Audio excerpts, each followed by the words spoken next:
Hello guys मुई तुमर देव भाई वेलकम करबुचे मिनी ब्लॉग ने। तो ये बट देखली तो साग रांधि रले साग रांध पकते एली तो प्याज पकई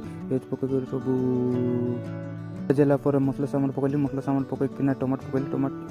एला पर गुट्टी के पकैला पर काइली तो बाहरली तो बाई गोटे जाते रहते आटले लिफ्ट में पड़ाली पहुँची गली आम फैक्ट्री ने। तो गुरु मन पन आसते रहे गुरु मन पन केटले तो गुरु मन सब भीतर बोलू तो बाइक रुकते गुरु मन आए मार देले तो केटली तो भगवान दर्शन करली तो मामा मन रेडी होते रहे मुझे रेडी हेली आरी मोर मिसिन लग केटली तो से मामा मन जबरदस्त रिएक्शन दिलाई तो चुटियाला पर साइन मारी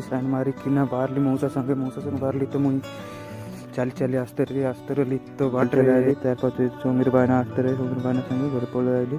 तो वीडियो केमता लगला लाइक करा शेयर करा कमेंट करा तो सब्सक्राइब करा।